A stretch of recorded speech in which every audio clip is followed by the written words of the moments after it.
Bienvenidos a un episodio más del podcast. Soy Pau Monpó, CEO de Celebrand y de Revi. Y nada, hoy vamos a hablar de los errores principales que tienen los e-commerce y algunos consejos que lo que busco al final es que cualquier empresa pueda aplicarlo, aunque no tenga una agencia de marketing o un freelancer que le esté ayudando realmente con su proyecto, que puedan llegar a tomar unas buenas directrices, a hacer unas buenas prácticas y que a partir de ahí su e-commerce empiece a funcionar mejor. ¿Vale? Hoy me acompaña María Mancebo, que es nuestra experta de SEO en Celebrand. Encantada de estar aquí, Pau, como siempre. Bueno, para mí es un placer estar aquí, sobre todo porque son problemas que nos suelen llegar diariamente a la agencia, también por conocidos que tienen tiendas online, y al final creo que podemos describirlos todos en un vídeo muy completo, que lo que vamos a hacer es ayudar y sobre todo aprender a detectarlos. Luego ya las soluciones que pongamos van a ser más complejas o menos complejas, pero por lo menos detectarlos. Una vez que lo detectemos va a ser mucho más fácil poder solucionar esos problemas, Pau, así que vamos allá. Muy bien, fenomenal, pues vamos a ello.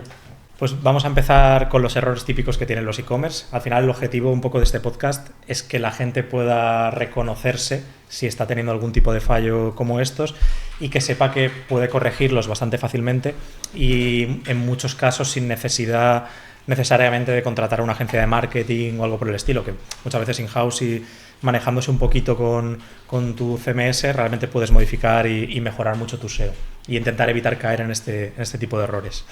Sí, si te parece vamos a empezar por la cantidad de productos que suelen tener los e-commerce, que en general la mayoría suelen tener muchos productos, entonces es imprescindible optimizarlos y pensar cuáles son más importantes que otros y sobre todo tener cuidado con ese catálogo amplio que pueden llegar a tener lo que son los e-commerce. Claro, sí, a ver, al final aquí está el mantra que siempre decimos de menos es más. Eso entonces, es interesante que realmente el e-commerce crezca en catálogo conforme se vayan trabajando bien las cosas, porque realmente lo que acaba pasando en muchos casos es que el e-commerce empieza a añadir catálogo, al final acaba teniendo un catálogo súper extenso y realmente si no está bien trabajado lo que le estás dando a Google son indicadores de que no tienes un contenido de calidad.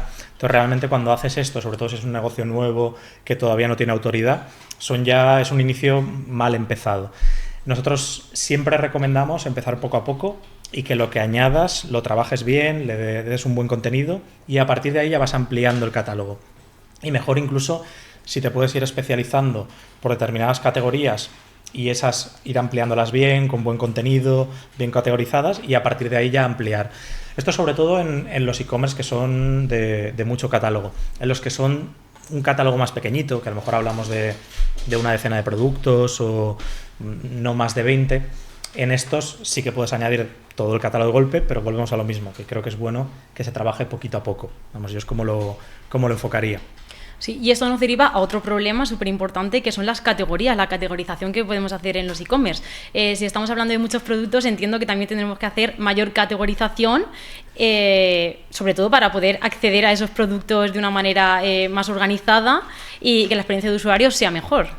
Sí, a ver, realmente la categorización en un e-commerce es súper importante. De hecho, si tuviese que priorizar, yo siempre recomiendo priorizar contenido de las categorías, porque al final depende un poco de la tipología de productos, pero hay muchos e-commerce que los productos no es el mismo producto toda la vida de un e-commerce, sino que a lo mejor cambia por temporadas, al año desaparece, que este es otro problema que comentaremos después, pero sobre todo si tienes que priorizar algo, mejor posiciónate por las categorías porque es lo que va a tener más durabilidad en el tiempo y realmente es lo que te va a permitir también trabajar mejor una tipología de producto y no cerrarte tanto a la venta de un producto específico.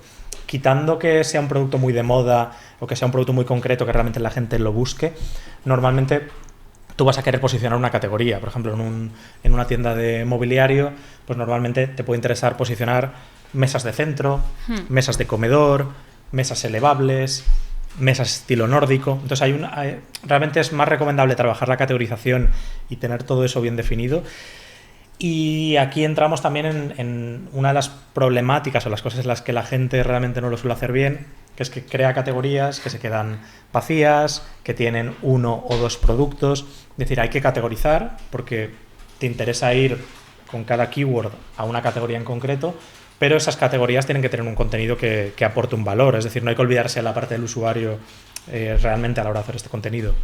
Sí, entonces aquí jugamos con no tener apenas categorías, que es un error gigante, pero también con tener muchas categorías y dentro de las mismas no tener apenas productos. Sí, sí, realmente, o sea, hay e-commerce, es que tenemos los dos extremos. La gente que se dedica a hacer un montón de categorías, es decir, con los clientes nos hemos encontrado de todo. Gente que nos aparece con un montón de subcategorización, pensando que es mejor para el SEO porque tiene todas las tipologías, pero realmente al final acaba con los mismos productos repetidos en una y en otra categoría, y al final lo que está pasando es que se están medio canibalizando unos con otros, son categorías con poco valor y realmente no aportan nada, y eso al final Google lo sabe, porque por un lado lo que detecta automáticamente, y por otro lado tienes a los raters de Google, que son personas que vienen y analizan la página y también te dan una puntuación, y si lo que ven no tiene un valor, pues al final es que en realidad es muy fácil, porque al final lo que te tienes que centrar sobre todo es en que tus páginas estén bien, en que tengan un buen contenido.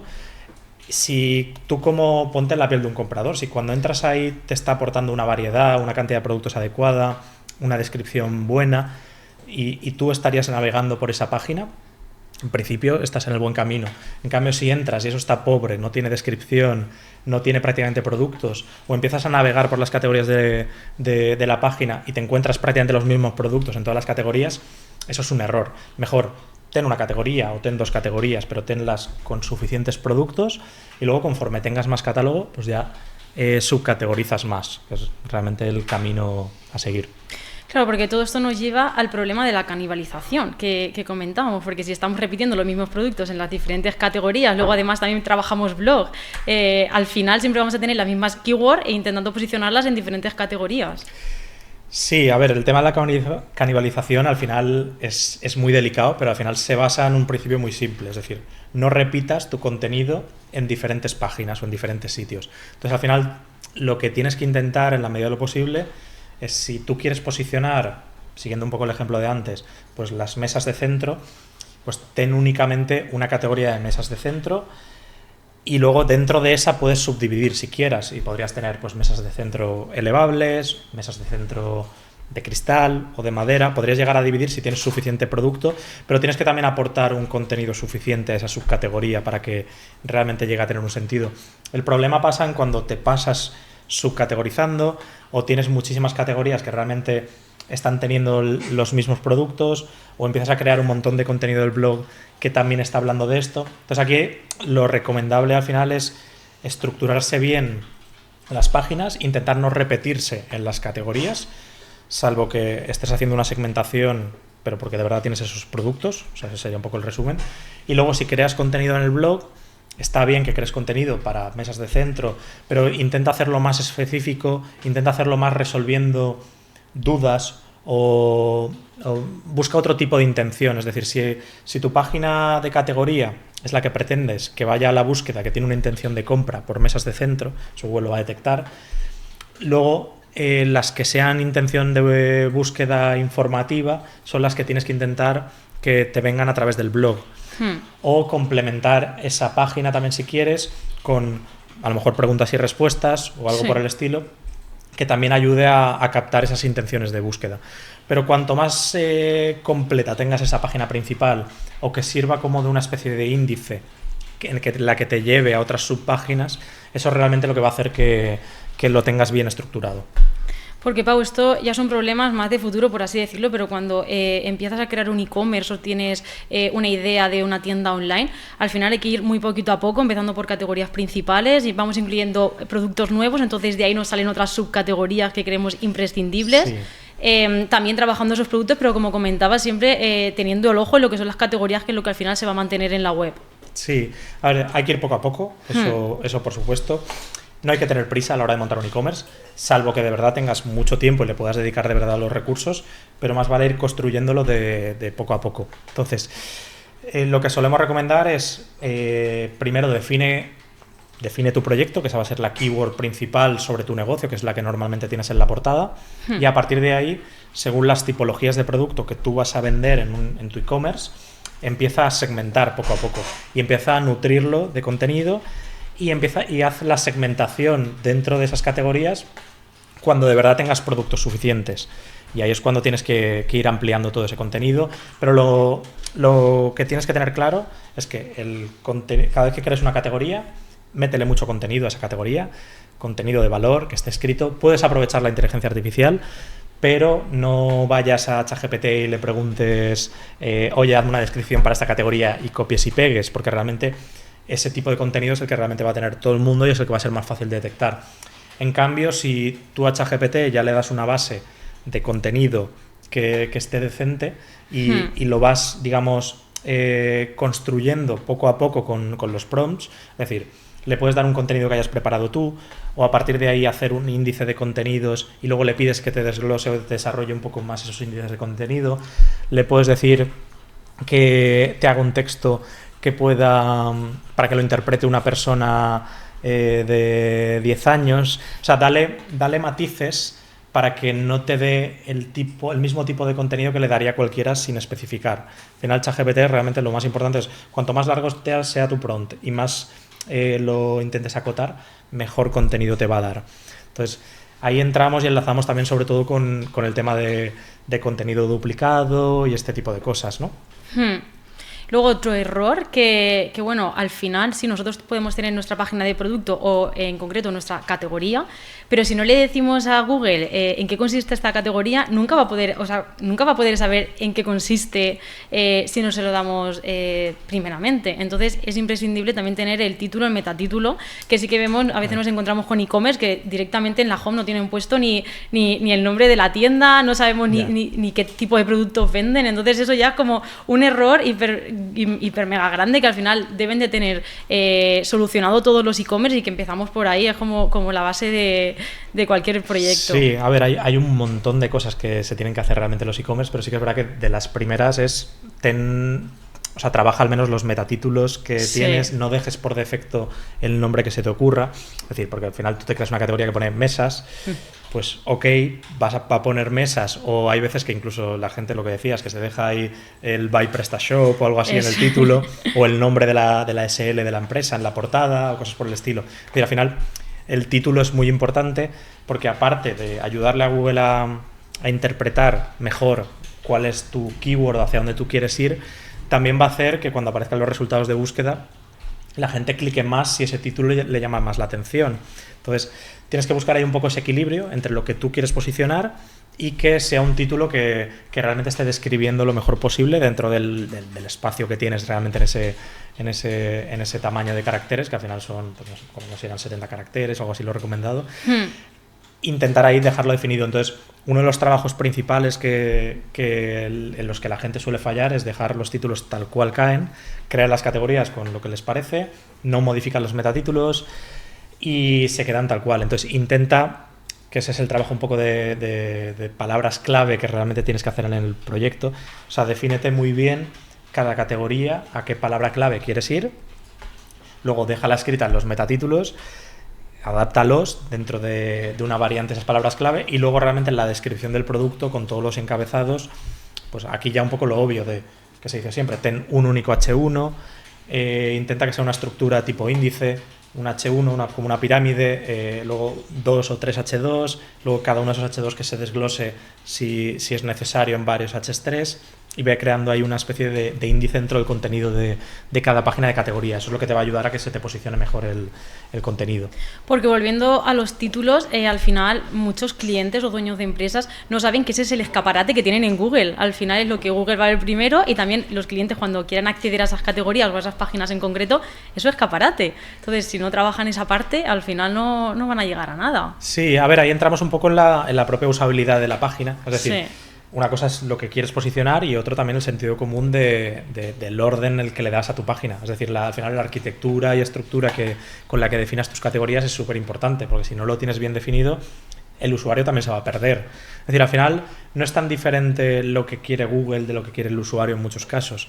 Y a veces el intentar optimizarlo para Google te ayuda a que justamente de cara al usuario también esté mejor hecho. Entonces realmente intenta ordenarlo bien, una estructura que tenga un sentido común y el no canibalizarse, no repetirse, no segmentar si no hay productos.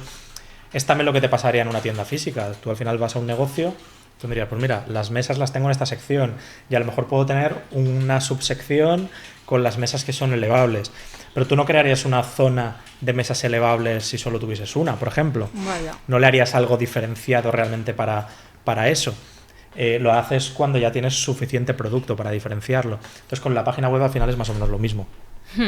Bueno, ahora voy a abrir otro melón, el dropshipping, el tipo de tiendas que podemos tener ahora mismo online.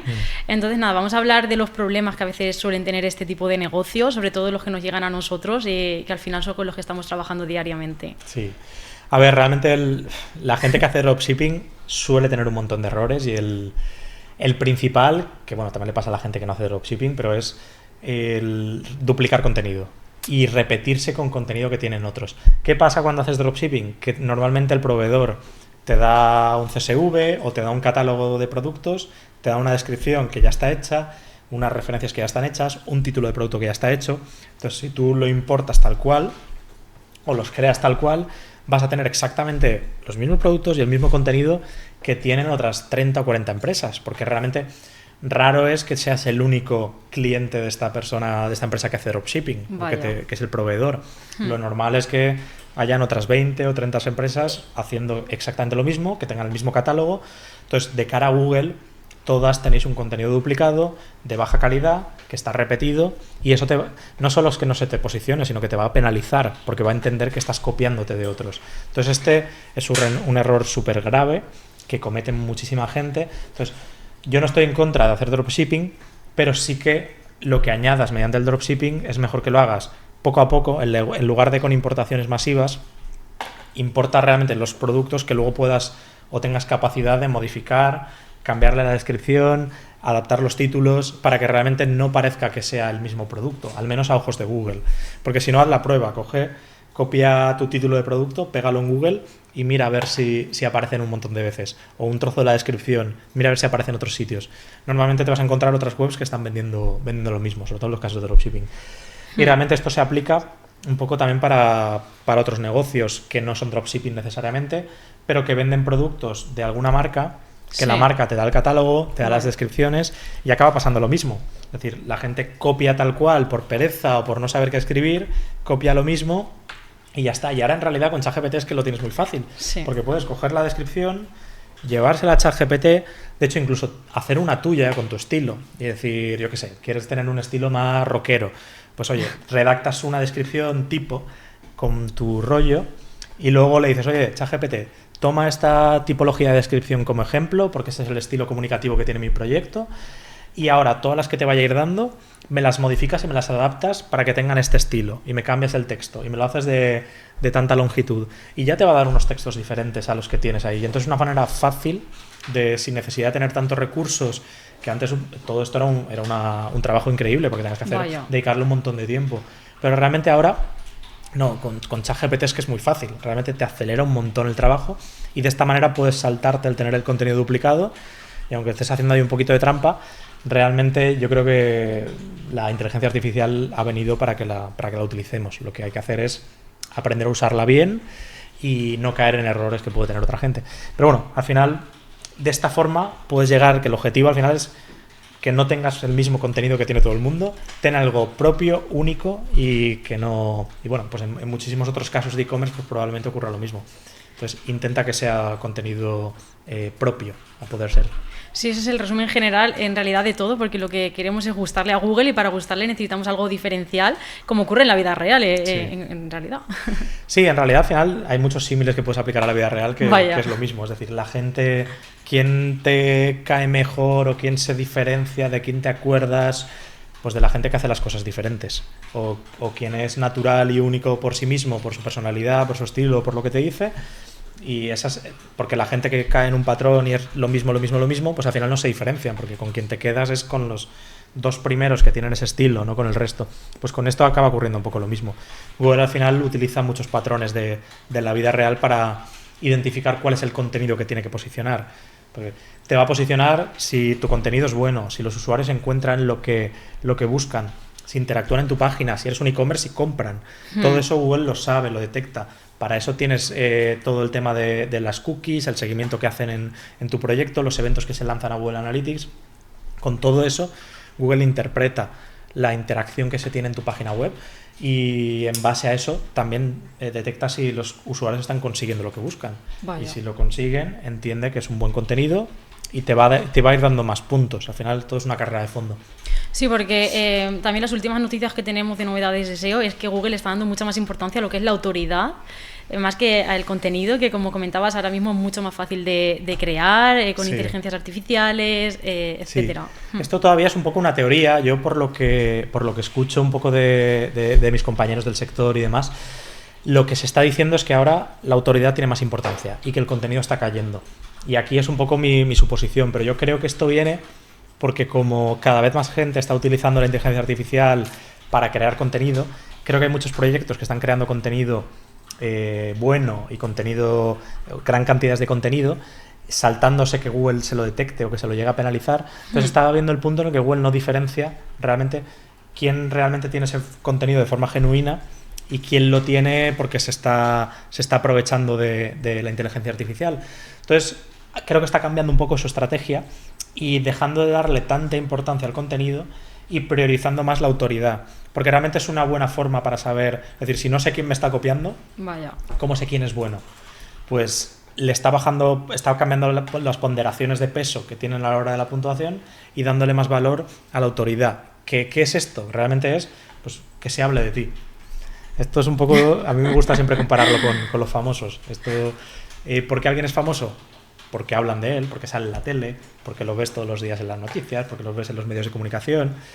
Y esto al final con el SEO ocurre más o menos lo mismo. Es decir, si hablan de ti en muchos medios de comunicación, en muchos blogs, en muchas páginas, en redes sociales, se habla de ti, se escribe la palabra de tu marca, todo eso Google lo interpreta. Y si además quien habla de ti es alguien relevante, porque no es todo cantidad, es decir, pues si mucha gente que no tiene mucha audiencia habla de ti, bueno, se tiene en cuenta, pero si quien habla de ti es alguien famoso o alguien importante, Google lo interpreta como que eres todavía más importante.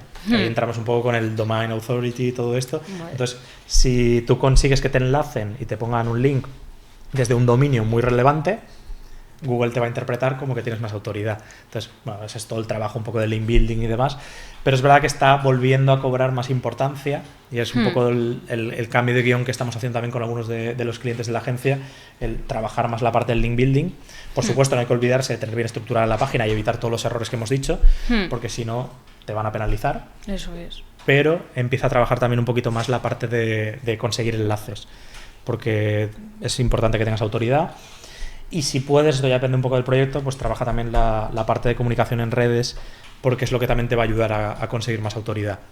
Sí, luego además también podremos hacer algún vídeo más específicamente hablando de este tema, que vamos, es súper amplio, es infinito, como nosotros decimos, pero la verdad que es súper interesante, sobre todo para proyectos que ya están en proceso de crecimiento, que están creciendo bastante. Entonces, si no combinas todas estas estrategias, al final tu proyecto no va a salir adelante. Sí, totalmente. Vale, volviendo a los errores que también comentábamos anteriormente, que nos vamos derivando de tema en tema, pero vamos a hablar de las combinaciones en productos, productos duplicados, y cómo hacemos esas combinaciones, que al final es uno de los problemas que siempre nos cuentan nuestros clientes, cómo hacemos a la hora de crear esos productos, qué conviene, qué es más interesante de cara a SEO. Sí. A ver, aquí depende, como todo en el SEO. Realmente siempre hay que partir como que no todo es blanco-negro, es decir, hay que saber interpretar. Pero si tuviese que dar una recomendación es, si puedes agrupar, por lo general agrupa. Es decir, si tienes un producto que tiene colores, pues no te crees el sofá rojo, el sofá blanco, el sofá verde, el sofá amarillo, porque al final estás creando un montón de contenido que va a ser el mismo modelo de sofá y lo único que te cambia es el color, va a ser contenido duplicado, que vas a tener que trabajar marcando cuál es el canónico para que no te lo detecte como algo negativo. Y aparte, a nivel de usabilidad, normalmente tampoco es bueno de cara al propio cliente. Porque al final lo normal es que entre en el producto y dentro del producto ya tienes las combinaciones que te lo separe. Sí que es verdad que hay casos en los que a lo mejor tienes un montón de opciones de combinaciones y hay algunos casos concretos en los que sí que es interesante separarlo. Yo por lo general recomiendo agrupar, eso como norma general. Salvo que tu catálogo sea muy poco extenso, sí. Que en plan, es que tengo 5 productos, pues mira, si quieres sepáratelo porque le puedes dar un rollo diferente a cada uno de ellos. pero si no, yo creo que lo mejor es que los agrupes. Pero bueno, de vez en cuando hay algún caso en el que sí que es recomendable separarlo, pero hay que pensarlo muy bien porque todo va a depender de que haya una intención de búsqueda diferente para cada una de esas combinaciones. Entonces, por ejemplo, en un caso de sofás, siguiendo un poco con la misma línea, si tú aparte de los colores de los sofás o de los tejidos que puede tener, pues tienes, a lo mejor, es que el sofá es sofá-cama, o otra versión no es cama, o una versión tiene cheslong, o 2 plazas, o 3 plazas. Entonces aquí depende un poco, pero puede que te interese separar ese modelo de sofá en sofá de 2 plazas y luego ya tienes todas sus combinaciones, o en sofá de 3 plazas y todas sus combinaciones, o en sofá-cama, porque hay una intención de búsqueda de sofá-cama, porque realmente si tú lo trabajas desde el punto de vista de SEO y es un producto que estás trabajándole el contenido y quieres atraer a clientes a este producto, a lo mejor te interesa traer a gente que directamente tenga la intención de comprar un sofá-cama y no tanto que te entre por un producto que es un sofá. De hecho, es que normalmente lo que te va a ocurrir es que incluso en la propia navegación de la web tú al título le vas a tener que poner algo. Vaya. Si no, ¿qué pasa? ¿Qué haces? Pues como los títulos estos infinitos que tienen productos de Amazon de sofá y pones 2 plazas / 3 plazas / sofá cama / no sé qué. Pues claro, esto a nivel de intención de búsqueda y de posicionarlo, Google no te va a saber por dónde o en cuál de ellos posicionártelo. Entonces, aquí la recomendación, sobre todo si por lo general suele ser sepáralo y a cada uno pues ya le pones las variantes, o si ya tienes que ponerle detallitos de aparte de los colores, de algo del tejido y demás, eso ya lo tienes como combinaciones, pero lo separas en 2 productos mejor. Sí, siempre será mejor para SEO también, para lo que es crear ese contenido de categorías, para hacer la categorización diferenciada. Entonces siempre va a ser mucho mejor tener, como el ejemplo que tú comentabas de sofá, pues la categoría de sofá-cama dentro de sofá, luego otra con sofá de 2 plazas, sofá de 3 plazas, siempre será mucho mejor, pero siempre dependiendo del número de catálogo que tengamos y el número de productos, claro, en este caso. Sí, ahí sintetizando eso, al final tú vas a tener tu categoría de sofás y dentro vas a tener la subcategoría, por ejemplo, de sofás de 2 plazas, otra subcategoría de sofás de 3 plazas, otra subcategoría de sofás cama, y entonces, claro, si tú tuvieses ese producto que tiene todas esas combinaciones, te tocaría meter ese producto dentro de cada una de esas 3. Vaya. Lo cual a nivel usabilidad ya es un poco confuso, estás repitiendo el producto en diferentes sitios. Entonces, aquí puede ser buena idea, si tienes esta subcategorización de categorías, separar el producto en 3 y cada uno de ellos a la subcategoría que le corresponde. Entonces, de esa manera, ya quien busca un sofá de 2 plazas, pues va a tener los sofás que tienen opciones realmente de 2 plazas. Luego también son cosas que se pueden trabajar con los filtros y demás, y ahí ya puede depender un poquito de cada proyecto. Pero bueno, si tuviese que dar una recomendación general, sería más o menos esta. Y Pau, siguiendo con lo que son los productos como tal, sabes que hay muchos e-commerce que de repente hay productos que se quedan sin stock o que nunca más van a volver a venderlos. Entonces, claro, esos son páginas de producto que se nos quedan rotas, por así decirlo, que tenemos que saber qué hacer con ellas. También muchos clientes nos dicen eso. ¿Qué hago con estas páginas? Ya nunca voy a vender más este producto, pero ¿y si tengo tráfico? ¿Y si este enlace lo tiene algún cliente? Vale. ¿Qué hacemos con esas páginas de producto, con esas fichas? Claro. A ver, ahí depende de lo que ocurra con la estacionalidad de los productos. Es decir, aquí está el e-commerce que tiene productos que prácticamente son perennes. Es decir, lo tengo y va a durar toda la vida o años. Bueno, ese es el caso ideal, porque al final de cara a Google, pues tu contenido no caduca y funciona. Pero claro, podemos encontrarnos con pues una marca de zapatillas que cada temporada te saca el nuevo modelo de zapatillas y el anterior se descataloga. Que esto pasa muchas veces con los modelos, con zapatillas de CrossFit, por ejemplo, pues pasa, cada año pues tienes el nuevo modelo. Entonces, aquí, por ejemplo, lo que haríamos, en el momento que tú ya dejas de tener stock del anterior, o ya te deja de interesar tenerlo en la web, lo que vas a hacer es ese producto, en lugar de eliminarlo, o si lo eliminas, lo que tienes que hacer es una redirección al nuevo modelo. Porque tú imagínate que ya te has trabajado todo ese tráfico, te lo has posicionado en una posición decente, es decir, de cara a Google te va a estar trayendo tráfico al producto de la temporada anterior. tú lo que puedes hacer es aprovechar todo ese tráfico y redirigirlo al producto de la nueva temporada. Y así tu nueva zapatilla de ahora va a tener también un inicio más fuerte porque va a coger parte de la fuerza que tenía el otro. Entonces, pero claro, el error típico es que la gente coge, borra el anterior, crea el nuevo y ya está. ¿Qué pasa? Error 404, empiezas a tener errores 404, esto a Google no le mola, detecta que tu contenido pues pasan cosas, entonces lo que tienes que hacer es redirigirlo. Que esto, pues según el sistema que utilices, desde la propia ficha de producto, si lo desactivas, a lo mejor puedes marcar como la redirección al nuevo producto, o desde el HT Access hacer una redirección, o desde algún plugin hacer una redirección a el nuevo producto. ¿Qué pasa? Hay casos en los que no hay producto de nueva temporada, que es lo que mucha gente se preguntará. ¿Y qué hago si no tengo producto de nueva temporada? Y simplemente ya no lo tengo, ya no tengo stock, o el proveedor ya no lo fabrica. Vale, pues en ese caso redirígelo a la categoría donde estaba ese producto, que eso suele ser lo más habitual. A ver, si hubiese otro producto muy muy parecido, que el contenido sea prácticamente el mismo, que no deberías, porque si no hubiera sido contenido duplicado, pero bueno, lo normal es redirigirlo a la categoría donde estaba ese producto. Es decir, si era una zapatilla de CrossFit, pues redirígelo a la categoría de zapatillas de CrossFit. Y en el peor de los casos, oye, es que no sé dónde, o esta categoría la voy a eliminar también, pues bueno, redirige a la home, pero llévalo a algún sitio. Yo lo que siempre digo es que siempre tienes que redirigir. Cualquier página que de tu proyecto quites, esto ya se puede aplicar más allá del e-commerce, a cualquier página web. Si tú borras una categoría, te cargas una página que tenías de lo que fuera, tienes siempre que redirigirla, ¿vale? Porque redirigir es gratis y aunque realmente no tuviese mucha relevancia, por poco tráfico que tuviese, o si por lo que sea Google empieza a tirar del hilo y a rastrear tu página, indícale a dónde tiene que ir el tráfico que tenía ese sitio y que siempre sea un sitio relacionado. Es decir, tú lo que no puedes hacer es tener un producto estrella, que es una zapatilla, y luego redirigirlo a la página en la que te venden pesas, ¿sabes? O yo qué sé, o camisetas, porque Google va a detectar que el contenido no era el mismo, o la tipología de quien estaba entrando ahí no es la misma, no le estás sirviendo el mismo tipo de contenido, ¿vale? O en un restaurante, ¿sabes? Si me vendes noodles, pues no me pongas ahora hamburguesas, por ejemplo. Sí. Pues es lo mismo, porque el usuario que quería eso no quiere lo otro. Sí, sobre todo también cuando trabajamos con el blog, que pueden llegar a ocurrir enlaces rotos, porque hemos incluido esos productos en blogs. Al final siempre trabajar el contenido antiguo, utilizar herramientas que nos detecten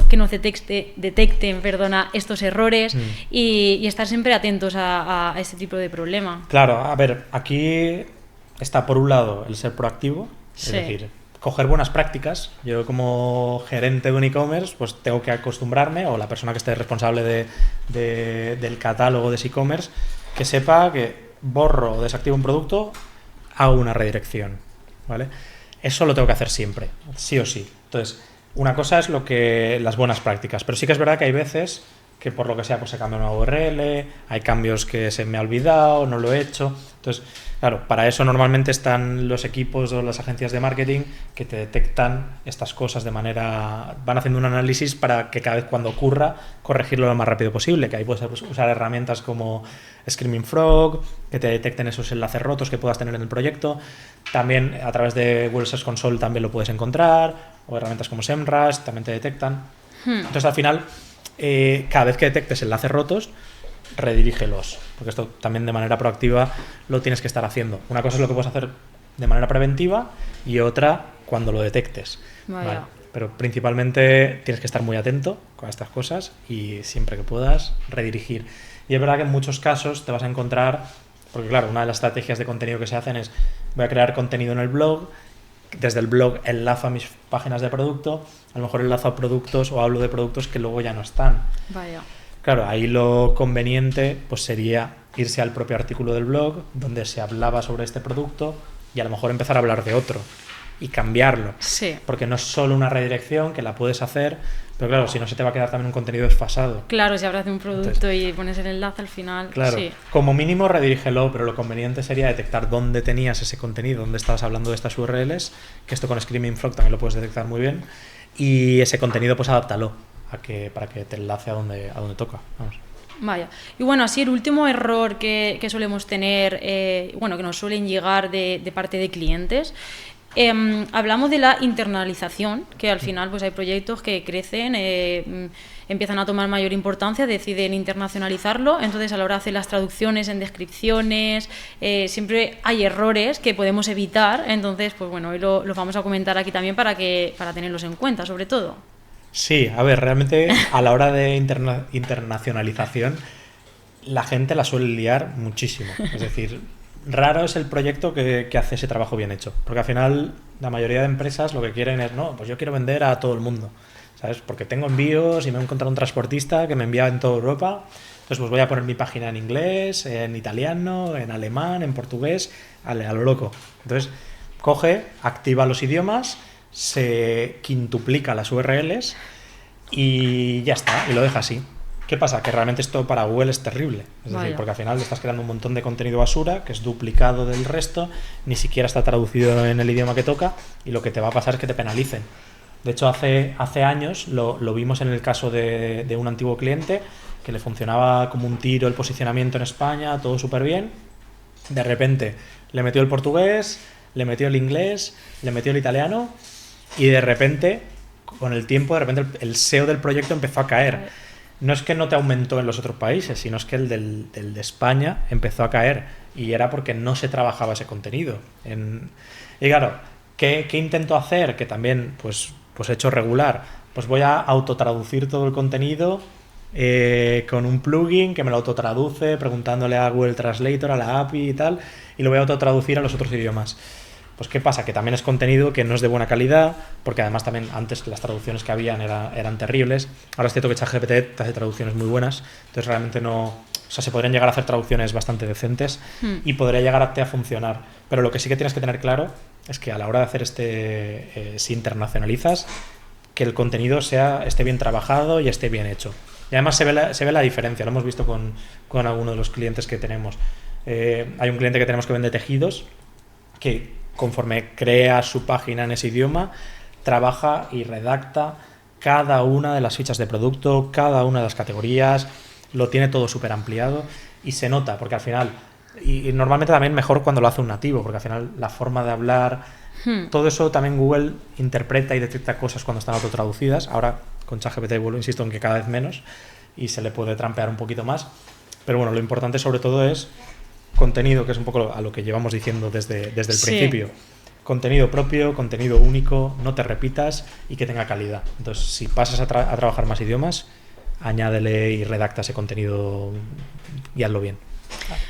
Totalmente de acuerdo contigo, Pau. Y también el resumen general sería buscar esa buena experiencia de usuario, pero también siempre gustarle a Google, que es el objetivo final que tenemos mediante el SEO. Sí, a ver, al final como un poco resumen también y aunando un poco todo, no hay que olvidar la usabilidad. Es decir, uno de los errores que también tienen muchos e-commerce es, sobre todo los que intentan hacer mucho SEO, es pasarse de largo y hacer demasiado contenido enfocado a SEO, meter en todos los títulos la palabra clave y hacer un contenido que realmente tampoco es bueno para el usuario.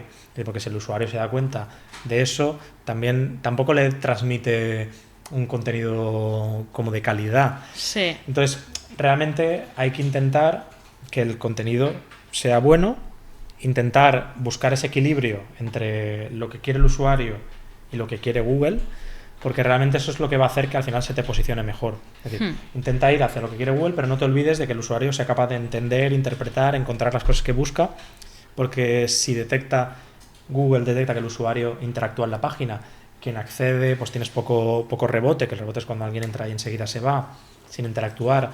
Si detecta que con los eventos los usuarios compran, navegan, ven más páginas, él va a entender que el usuario está recibiendo lo que había buscado y no se va a otra página. Todo eso al final Google lo sabe y lo interpreta. Entonces te va a dar una mejor puntuación, por lo que te vas a posicionar mejor. Entonces al final busca ese equilibrio. Ahí también entrarían, perdona ya para terminar, las opiniones.